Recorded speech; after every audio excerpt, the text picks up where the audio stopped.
اور آخر میں اس آیت میں سورہ شورى میں اللہ تعالیٰ نے کیا فرمایا کہ اللہ تعالیٰ تمہاری بہت سی باتوں سے درگزر بھی فرما دیتا ہے.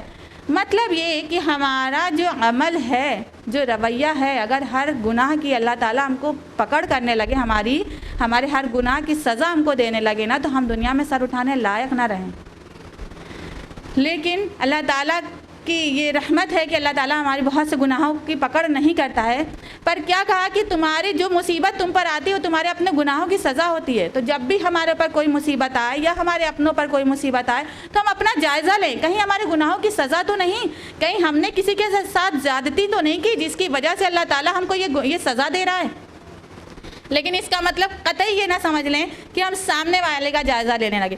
ہاں فلاں کو جو پریشانی لاحق ہوئی ہے وہ اس کی اپنے کرتوت کا بدلہ ہے، کیونکہ ہم یہ نہیں جانتے کہ سامنے والے کو اس کی کرتوت کا بدلہ مل رہا ہے یا اللہ تعالیٰ کی طرف سے اس کے لیے آزمائش ہے. کیونکہ ہم بخوبی جانتے ہیں کہ اللہ تعالیٰ اپنے نیک بندوں کو آزماتا بھی ہے تاکہ اس کے جنت کے درجات بلند کر سکیں. ہر انسان اپنا جائزہ خود لے. مسئلہ تو یہ ہے کہ ہم کو جتنی سختی سے اپنا جائزہ لینا چاہیے وہ تو نہیں لیتے ہیں، لیکن اپنے سامنے والے کا جائزہ اتنی سختی سے بڑی آسانی سے لے لیتے ہیں. جبکہ اگر ہر انسان اپنا جائزہ لے نا، اپنے آپ کو چیک کرے، تو ہر انسان بدل جائے گا اور پورا معاشرہ بدل جائے گا. تو ہم اپنے گناہوں کو چیک کریں، ہم اپنے اعمال کو چیک کریں. جب بھی ہم پر کوئی مصیبت لاحق ہو، ہمارے اپنوں پر کوئی مصیبت لاحق ہو، تو ہم اپنا جائزہ لیں کہ ہم کیا کر رہے ہیں، ہمارا کیا رویہ ہے، ہمارا کیا عمل ہے. تو بہتر ہے ان چیزوں کا بھی خیال رکھیں. اور گھر کی خرابی کی ایک بہت بڑی وجہ کیا ہے پتہ ہے؟ غصہ، جو کہ ہم بخوبی جانتے ہیں کہ شیطان کی طرف سے آتا ہے. اور شیطان کبھی ہمیں اچھی چیز کا حکم نہیں دیتا ہے کیا؟ نہیں. شیطان ہمیشہ ہمیں غلط چیز کی طرف ہی اکساتا ہے. اس غصے کی وجہ سے کبھی ہم کسی کا دل دکھا دیتے ہیں اور کبھی خود کو بھی ہلاکت میں ڈال دیتے ہیں. آپ نے کبھی خود بھی نوٹس کیا ہوگا کہ گھر میں کوئی مسئلہ ہوا، کوئی ہمارے مزاج کے خلاف کوئی بات ہوئی، ہم فوراً ہائپر ہو گیا. جس سے ہماری بات ہوئی تھی اس کے اوپر تو ناراضگی کا اظہار کیا ہی، اور پھر شام میں ہسبینڈ کے گھر آتے ہی فوراً سارا قصہ ریپیٹ کیا کہ ارے انہوں نے ایسے کیا، ان کی ہمت کیسے ہوئی، اب ان کو بتائیں گے. مطلب یہ کہ بیچارہ شوہر جس کو خبر بھی نہ تھی کہ آج گھر میں کیا ہوا تھا، پھر بھی اتنی ساری باتیں اس کو سننی پڑی. تو ڈیئر سسٹرز، ہم اگر کچھ باتوں کو نظر انداز کر جائیں گے، کچھ باتوں کو برداشت کر جائیں گے تو اس میں ہمارا خود کا ہی فائدہ ہے. لیکن مسئلہ تو یہ ہے کہ ہمارا ایگو ہرٹ ہو جاتا ہے ہمارے اوپر. ہم یہ سوچتے ہیں کہ ہم ہی کیوں چپ ہوں، ہمیشہ ہم ہی کیوں خاموش ہوں، ہم ہی کیوں پہل کریں، ہمیشہ ہم ہی کیوں دبیں، ہم خود سے آگے کیوں جائیں، ہم کو کہا تھوڑی ہے. اس تکبر کی وجہ سے ہمارے کتنے رشتے خراب ہو جاتے ہیں. جبکہ تکبر کرنے والوں کے لیے اللہ کے رسول صلی اللہ علیہ وسلم نے کتنی سخت وعید بیان کی. فرمایا، مشکات المصابی میں درج ہے، کتاب الادب، مشکات المصابی کتاب الادب، حدیث نمبر 5112، راوی ہیں عمرو بن شعیب رضی اللہ عنہ. اللہ کے رسول صلی اللہ علیہ وسلم نے فرمایا کہ تکبر کرنے والا روز قیامت آدمیوں کی شکل میں چینٹیوں کی مانند جمع کیا جائے گا. ہر طرف سے ذلت اس کو ڈھانپ لے گی. اس کو جہنم کی بولس نامی جیل میں ڈھکیل دیا جائے گا. آگوں کی آگ اسے گھیرے ہوگی اور اسے جہنمیوں کا تنت الخبال نامی پیپ پلایا جائے گا. یہ وہ پیپ ہوگا جو جہنمیوں کے زخموں سے جو نکلا ہوا سڑا ہوا جو پیپ ہوگا وہ ان لوگوں کو پلایا جائے گا جو تکبر کرنے والے ہیں. اللہم لا تجعلنا معہم. اگر ہم اللہ تعالیٰ اللہ کے رسول صلی اللہ علیہ وسلم کی اس حدیث سے خوفزدہ ہیں تو ہم اپنے آپ کو تکبر سے بچائیں اور اپنے ایگو کو اپنے اوپر حاوی نہ ہونے دیں. دیکھیے، افسوس کے ساتھ کہنا پڑ رہا ہے کہ ہمارا معاملہ یہ ہے کہ اگر کسی نے ہمیں ایک سنائے تو ہم 4 سنا کے دم لیتے ہیں. ہم سوچتے ہیں کہ اگر انہوں نے ایک ہمیں بات کہی ہے تو ہم ان کو جب تک 4 نہ سنا لیں گے ہمیں دل کو سکون نہیں ملے گا. جبکہ ہم یہ نہیں سوچتے، اس رویے سے ہمارے اپنے ہم سے دور ہو جائیں گے، ہمارے رشتے ہم سے دور ہوتے جائیں گے، ہمارے رشتے خراب ہو جائیں گے. جبکہ اگر ہم سامنے والے کی دی گئی تکلیف کا بدلہ بھلائی سے دیں گے تو ہمارے رشتے دور نہیں ہوں گے. یہاں تک کہ ہمارے جو دشمن ہیں نا وہ بھی ہمارے قریب ہو جائیں گے. یہ میری یا کسی اور کی کہی بات نہیں، یہ ہمارے رب کا فرمان ہے جس سے ہم نے اپنی گفتگو کی شروعات بھی کی. سورہ فصلت، سورہ نمبر 41 آیت نمبر 34، ادفع باللتی ہی احسن، برائی کو بھلائی سے دفاع کرو. فَإِذَا الَّذِي بَيْنَكَ وَبَيْنَهُ عَدَاوَةٌ كَأَنَّهُ وَلِيٌّ حَمِيمٌ، پھر تم دیکھو گے کہ تمہارے اور جس میں دشمنی ہے وہ ایسا ہوگا جیسے دلی دوست۔ تو اگر ہمارے ساتھ کسی کا معاملہ ہوا بھی ہے، مانتے ہیں کہ کبھی رشتے نبھانے میں کچھ مشکلات آتی ہیں، کچھ رشتے ایسے ہوتے ہیں جن سے نبھانا تھوڑا مشکل ہوتا ہے، لیکن اگر ان رشتوں سے ہم محبت سے پیش آئیں گے نا تو اللہ نے چاہا تو کچھ وقت کے بعد ہی وہ رشتے ہمارے اپنے ہو جائیں گے، ہمارے جو دشمن ہیں وہ بھی ہمارے دلی دوست ہو جائیں گے۔ پھر بھی اگر گھر میں کوئی خرابی ہو گئی، کوئی نااتفاقی ہو گئی، دیورانی جٹھانی نند بھابھی یا کسی اور رشتے میں جو بھی خرابی ہو گئی، تو ہم اس نااتفاقی کا بدلہ نہ لے کر اپنے رب کی رضا کے لیے ان کو معاف کر دیں۔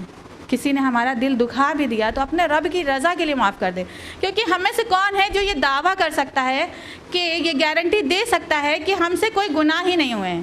ہم نے آج تک اپنی زندگی میں کبھی کسی کا دل نہیں دکھایا ہے، ہماری وجہ سے کبھی کسی کو تکلیف نہیں ہوئی ہے۔ کوئی یہ گارنٹی دے سکتا ہے کوئی ایک بھی جو گارنٹی دے دے کہ نہیں ہم سے کسی کا ہماری وجہ سے کبھی کسی کا دل نہیں دکھا؟ اور ہم سب یہ چاہتے بھی ہیں نا کہ ہمارا رب ہمارے گناہوں کی پکڑ نہ کرے، ہمارا رب ہم کو معاف کر دے، ہم سب یہ چاہتے ہیں نا۔ تو ہمارے رب کا یہ فرمان ذرا سنیے، ہمارے رب کا فرمان ہے سورہ نور، سورہ نمبر 24 آیت نمبر 22، وَلْيَعْفُوا وَلْيَصْفَحُوا أَلَا تُحِبُّونَ أَن يَغْفِرَ اللَّهُ لَكُمْ وَاللَّهُ غَفُورٌ رَحِيمٌ، اور معاف کرو اور درگزر کرو، کیا تم نہیں چاہتے کہ اللہ تعالیٰ تمہارے قصوروں کو معاف کر دے؟ معاف کرنے والا اللہ مہربان ہے۔ اگر ہم یہ چاہتے ہیں کہ ہمارا رب ہمارے گناہوں کی پکڑ نہ کرے، ہمارا رب ہم کو معاف کر دے، تو ہم اگلے انسان کے قصوروں کو معاف کر دیں۔ اسی طرح سورہ تغابن میں بھی فرمایا، سورہ تغابن سورہ نمبر 64 آیت نمبر 14 میں، وَإِن تَعْفُوا وَتَصْفَحُوا وَتَغْفِرُوا فَإِنَّ اللَّهَ غَفُورٌ رَحِيمٌ، اور اگر تم معاف کرو گے اور درگزر کرو گے اور بخشو گے تو اللہ تعالیٰ غفور الرحیم ہے۔ تو معاف کر کے ہی ہم اپنی زندگی کو پرسکون بنا سکتے ہیں۔ اور دیکھیے کتنے ہی گھروں میں ایسا ہے نا کہ کتنے رشتے ٹوٹے ہوئے ہیں ہمارے، ہم دیورانی جٹھانی میں تعلق ختم ہے، نند بھابھی میں نا اتفاقی ہے، یہاں تک کہ کئی بار شوہر سے بھی ناراض ہو کر بیٹھے ہوئے ہیں۔ حالات یہ ہو جاتے ہیں کہ ایک دوسرے کی شکل تک دیکھنا پسند نہیں کرتے، یہاں تک کہ کئی بار پارٹی میں اگر ملاقات ہو گئی، سامنا ہو گیا تو سلام کرنا تو دور کی بات، ہم نظریں پھیر لیتے ہیں۔ یہ حالت ہے ہماری۔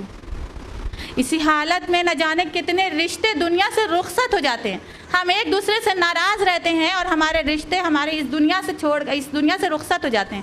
یہ حالت رہتی ہے ہماری۔ جبکہ ہمارے اللہ کے رسول صلی اللہ علیہ وسلم نے فرمایا ابن ماجہ میں حدیث نمبر 4032 میں کہ وہ مومن جو لوگوں کے درمیان گھل مل کر رہتا ہے اور ان کی اذیتوں پر صبر کرتا ہے، اس شخص سے بہتر ہے جو لوگوں سے الگ تھلگ رہتا ہے اور ان کی اذیتوں پر صبر نہیں کرتا۔ چیلنج تو یہی ہے کہ ہم لوگوں کی دی ہوئی تکلیف پر صبر کر کے ان کے ساتھ مسکرا کر ملے، ہم اپنے رشتوں کو نبھاتے ہوئے اپنی زندگی کو پرسکون بنائیں، ہم اپنے اپنوں کے بیچ رہ کر اپنے رشتوں سے جڑ کر اپنی زندگی کو پرسکون بنائیں، سب سے الگ رہ کر سارے رشتوں کو توڑ کر سارے رشتوں سے دوری بنا کر ہم دونوں جہاں میں کامیابی حاصل نہیں کر سکتے۔ اگر ہمیں پرسکون زندگی چاہیے، دونوں جہاں میں کامیابی چاہیے، تو ہمیں اپنے رشتوں کو نبھاتے ہوئے چلنا ہوگا، تبھی ہم کامیابی حاصل کر سکتے ہیں۔ تو رشتہ نبھانے میں کچھ مشکلیں آئیں گی، لیکن صبر و تحمل سے کام لیں، کچھ برداشت کریں، تب جا کے انشاءاللہ ہماری زندگی پرسکون بنے گی۔ تو ہم اس طرح سے زندگی گزاریں تاکہ ہم دونوں جہاں میں پرسکون زندگی گزار سکیں۔ اور گھر کا ماحول خراب کرنے میں، گھر کو جنت کے بجائے جہنم میں تبدیل کرنے کی میں ہماری باڈی کا کون سا آرگن ہے جو سب سے زیادہ رسپانسبل ہے؟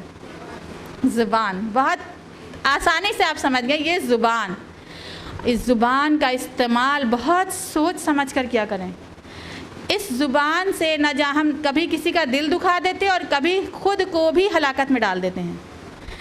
حضرت ابو ایوب رضی اللہ عنہ کا ایک بار روایت کرتے ہیں کہ ایک بار ایک شخص آپ صلی اللہ علیہ وسلم کی خدمت میں حاضر ہوا اور اس شخص نے آپ صلی اللہ علیہ وسلم سے کہا کہ اے اللہ کے رسول مجھے چند نصیحتیں کر دیجئے۔ تو آپ صلی اللہ علیہ وسلم نے اس شخص کو چند نصیحتیں کی، جن میں ایک نصیحت کیا تھی پتہ ہے؟ اپنی زبان سے کوئی ایسی بات نہ نکالو کہ روز آخرت جب اس کا حساب لیا جائے تو تمہارے پاس کچھ کہنے کو باقی ہی نہ رہ جائے۔ دیکھیے کئی بار ایسا ہوتا بھی ہے نا کہ بہت زیادہ بولنے کی وجہ سے یا بے وجہ کی بات سے ہم نہ جانے کتنوں کا دل دکھا دیتے ہیں، ہمیں خبر بھی نہیں ہوتی ہے۔ جب بہت زیادہ بولنے لگتے ہیں نا یا بے وجہ کی بات کرنے لگتے ہیں تو ایسا ہوتا ہے کہ کتنے ہماری وجہ سے دل شکستہ ہو جاتے ہیں اور ہم کو خبر بھی نہیں ہوتی ہے۔ بعد میں کبھی خبر ہوتی ہے ہم کہتے ہیں ارے ہمارا انٹینشن تو یہ نہیں تھا، ہم تو کچھ اور کہنا چاہتے تھے، اور پھر معافی تلافی کر لیتے ہیں۔ لیکن نہ جانے کتنے لوگ ایسے ہیں جن کا دل ہماری وجہ سے ٹوٹا ہوا ہے، اگر اس کا حساب ہمارا رب لے گا تو ہم کیا جواب دیں گے اپنے رب کو؟ کچھ کہنے کو نہیں رہ جائیں گے، کچھ جواب ہی نہیں دے سکیں گے۔ اور کئی بار شوہر کی ایک کمی ہونے پر بھی ہم شوہر سے بھی کہہ دیتے نا ارے چلیے آپ سے تو کوئی امید ہی نہیں ہے، آپ کا تو ہمیشہ کا یہی ہے۔ سوچئے ذرا ہماری اس بات سے ہمارے شوہر کے دل پر کیا گزرتی ہوگی کہ وہ شخص جو آپ کے لیے اتنی جد و جہد کر رہا ہے اور آپ نے اس کو اتنا بس کہہ دیا ارے آپ کا تو ایسے ہی ہے، کیا تکلیف ہوتی ہوگی ہمارے شوہر کو۔ اللہ کے رسول وسلم نے اس اتنی سخت حدیث بیان کی بخاری اور مسلم میں، صحیح بخاری حدیث نمبر 3421، اللہ کے 3241، صحیح مسلم حدیث نمبر 2737 فرمایا کہ میں نے جنت کا معائنہ کیا تو اس میں دیکھا اکثر فقراء ہیں، اور جہنم کا معائنہ کیا تو اس میں اکثر عورتیں دیکھیں۔ اور اس کی وجہ کیا ہے؟ شوہر کی ناشکری اور زبان کا بیجا استعمال۔ للہ اس زبان کا استعمال بہت سوچ سمجھ کر کیا کریں۔ اس زبان نے نہ جانے کتنے گھر تباہ کر دیے، اس زبان نے نہ جانے کتنے رشتے توڑ دیے، اس زبان میں نے نہ جانے کی وجہ سے نہ جانے کتنی بیٹیاں اپنے مائکے بیٹھ گئیں، اسی زبان کی وجہ سے نہ جانے کتنے بچوں کی زندگی برباد ہو گئی۔ کیونکہ شوہر اور بیوی کا رشتہ خراب ہونے میں صرف ان دو زندگی پر اثر نہیں پڑتا کہ شوہر اور بیوی آپس میں نباہ نہیں کر سکے تو بس چھوٹی چھوٹی بات پر علیحدگی اختیار کر لی، بلکہ ان معصوم بچوں کی پوری زندگی تباہ ہو جاتی ہے۔ ان کی پوری زندگی یا تو ماں کی محرومی میں یا باپ کی محرومی میں گزر جاتی ہے۔ تو للہ اپنی زبان کا استعمال بہت سوچ سمجھ کر کیا کریں۔ اپنی زبان سے جو کچھ بھی نکالے بہت سوچ سمجھ کر نکالیں، ایسا نہ ہو کہ ہماری اپنی زندگی بھی خراب ہو اور ہمارے جو ہم سے جو جڑے رشتے ہیں ان کی بھی زندگی ہماری وجہ سے خراب ہو جائے۔ اور آج گھر کے خراب ہونے میں اور گھر کا سکون برباد کرنے میں، گھر کو جنت کے بجائے جہنم میں تبدیل ہونے کی ایک وجہ کیا ہے؟ یہ موبائل۔ آپ سوچ رہے ہوں گے یہ موبائل کیسے ہے؟ اصل میں پہلے جو برائی لوگوں کے گھر جا کر کی جاتی تھی وہ برائی اب ہمارے ہاتھوں کی انگلیوں میں ہے۔ جیسے ہی گھر میں کچھ مسئلہ ہوا فوراً فون گھمایا اور سب طرف خبر کر دی۔ ہمارے سسرال کی ایک ایک خبر ہمارے مائکے کے ہر ایک فرد کو پتہ ہوتی ہے، صرف اسی موبائل کی وجہ سے۔ آج ساس نے ایسے کہا، نند نے ایسے منہ بنایا، دیورانی نے ایسے بولا، جٹھانی کو ایسے سبق سکھایا، یہاں شوہر کو ایسے منہ بن کر آیا، اور سننے والا بھی کہ اچھا ایسا کیا، ایسا تو نہیں کرنا چاہیے تھا، اس کو سبق سکھایا، بہت اچھا کیا۔ مطلب یہ کہ اس موبائل کی وجہ سے نہ جانے کتنے سارے فتنے پنپتے ہیں۔ تو ہم یہ خیال رکھیں کہ ان ساری بات ہم یہ سوچتے ہیں کہ ہم اس طرح سے اپنی باتیں دوسروں کو شیئر کر کے ہم کو سکون ملے گا، ہمارے دل کو تسکین ملے گی، بلکہ ہم بہت بڑی غلط فہمی میں جی رہے ہیں۔ اس طرح سے ہم اپنا وقت، اپنے گھر کی عزت، یہاں تک کہ اپنے رشتے خراب کر رہے ہوتے ہیں۔ کئی بار اپنے شوہر سے بھی اسی وجہ سے ہم دور ہو جاتے ہیں اور ہم کو خبر بھی نہیں ہوتی ہے۔ اور آخر میں، اور میں یہ بالکل نہیں کہہ رہی ہوں کہ اپنی بیٹیوں کے مسئلے ہی نہ سنیں، کہ اپنی بیٹی کی کوئی بات ہی نہ سنیں، لیکن یہ گھر کی جو چھوٹی چھوٹی خرابی، یہ ان بن، یہ نا اتفاقی کا فوراً ادھر سے ادھر ہونا، یہ فتنے میں اضافے کا سبب بنتے ہیں۔ تو بہتر ہے ان چیزوں کا بھی خیال رکھیں۔ اور آخر میں ایک خاص بات جو ہمارے گھر کی خرابی کی جو ایک بہت بڑی وجہ ہے عام طور پر، وہ ہے یہ جوائنٹ فیملی سسٹم۔ یہ جو کئی طرح کی فیملی ایک ہی گھر میں ایک ہی چھت کے نیچے ہوتے ہیں، جن کے ایک ہی کچن ہوتے ہیں۔ معاف کیجیے گا اگر میری بات سے کوئی اتفاق نہیں کر رہا ہے، لیکن یہ ہندوستانی کلچر سے اخذ کیا ہوا ہے، جن کا یہ ماننا ہے کہ ایک ساتھ رہنے میں ہمارے رشتے مضبوط ہوتے ہیں، جبکہ اس طرح سے رہنے سے ہمارے آپسی رشتے اور کمزور ہوتے جاتے ہیں، یہاں تک کہ شوہر بیوی کا رشتہ بھی اس وجہ سے کمزور ہو جاتا ہے۔ تو میں اگر ہم صحابیات وہ دور نبوی کا معائنہ کریں، ہم کو پتہ چلے گا کہ صحابیات کا اپنا الگ الگ حجرہ ہوا کرتا تھا، ایک سیپریشن ہوا کرتا تھا۔ تو میں یہ بالکل نہیں کہہ رہی ہوں کہ والدین کو الگ کر دیں۔ والدین کا ایک بیٹے کا فرض ہے کہ وہ اپنے والدین کا حق ادا کرے، ان کی فرما برداری کرے، ان کو اپنے گھر سے، ان کے گھر سے نہ نکال دے۔ ایک بار پھر سے میں کہہ رہی ہوں کہ والدین کا حق ادا کرنا ایک بیٹے کا فرض ہے کہ وہ اپنے والدین کے ساتھ حسن سلوک سے پیش آئے، ان کے ساتھ زیادتی نہ کرے، ان کے اوپر ظلم نہ کرے، ان کے ساتھ اچھا رویہ رکھے، ان کو بڑھاپے میں الگ نہ کرے۔ لیکن جو عام طور پر مسائل پیدا ہوتے ہیں نا، وہ کئی بھائی کی فیملی، ان کے بیٹے کی فیملی، سب کے ایک ساتھ رہنے میں ہوتے ہیں۔ اس سے آپس کی محبت نفرت میں تبدیل ہو جاتی ہے۔ تو اگر گنجائش نہ ہو الگ گھر لینے کی، تو کم از کم اپنا الگ الگ پورشن ہو جائے، کچھ علیحدگی ہو جائے، انٹری ایگزٹ الگ ہو جائے، کچھ سیپریشن ہو جائے۔ کیونکہ آپ نے خود بھی کئی بار مشاہدہ کیا ہوگا کہ ایک ساتھ رہنے میں کئی بار مرد کی آمدنی کم زیادہ ہونے پہ بھی مسئلے ہو جاتے ہیں۔ جیسے جس شخص کی ایک سیلری زیادہ ہے، وہ اور اس کی بیوی پورے گھر پر حاوی ہوتے ہیں، اور بیچارہ جو کم سیلری والا بندہ ہے، اس کو اور اس کی بیوی کو کوئی ویلیو نہیں دی جاتی۔ یہاں تک کہ کئی بار بچوں کی وجہ سے بھی مسئلے ہو جاتے ہیں کہ ہمارے بیٹے کے ساتھ ایسا ہوتا ہے، ہمیشہ ان کا بیٹا ایسا کرتا ہے، اور اتنا ہی نہیں، اور بہت سارے مسائل پیدا ہوتے ہیں۔ آپ بخوبی واقف ہیں بہت سارے مسئلوں سے کہ ایک ساتھ رہنے میں اور کتنے سارے مسئلے ہوتے ہیں۔ تو بہتر ہے ان چیزوں کا بھی خیال رکھیں۔ آخر میں بس اتنا کہنا چاہوں گی کہ کچھ تو مشکلیں آئیں گی ہی، رشتوں میں کچھ تو خرابیاں آئیں گی ہی، کچھ تو آزمائشیں آنی ہی ہیں، لیکن ایک سمجھدار بیوی اور شوہر، ایک سمجھدار انسان ان آنے والی مشکلات میں صبر و تحمل کے ساتھ زندگی گزارے گا۔ اللہ تعالیٰ نے یہ جو رشتے بنائے ہیں یہ بہت اہمیت رکھتے ہیں۔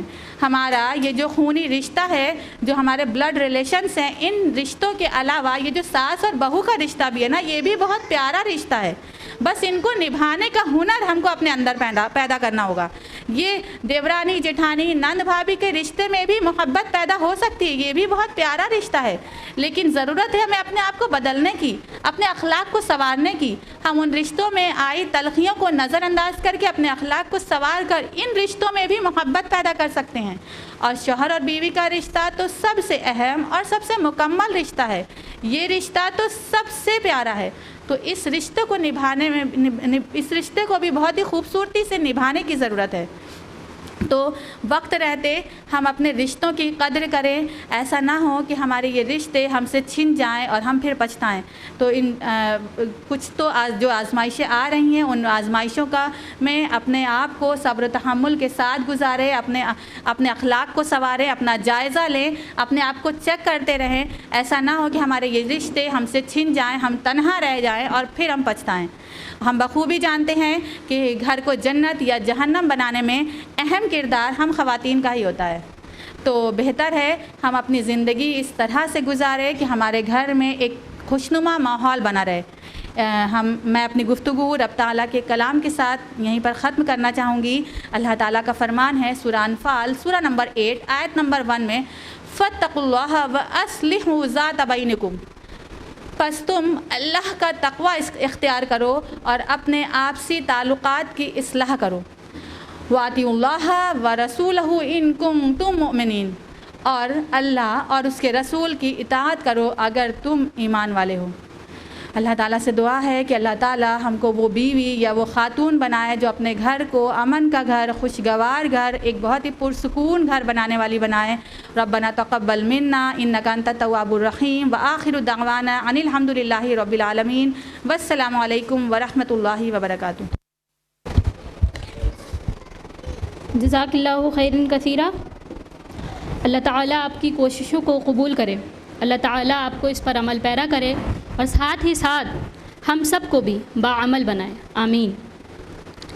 تو ہم نے یہ جانا کہ اگر ہمارے رشتے ہمارے اسپاؤس کے ساتھ خوبصورت ہوں گے تو گھر کا ماحول بھی خوشنما ہوگا، گھر میں اگر سکون ہوگا تو وہ سوسائٹی میں بھی ریفلیکٹ کرے گا۔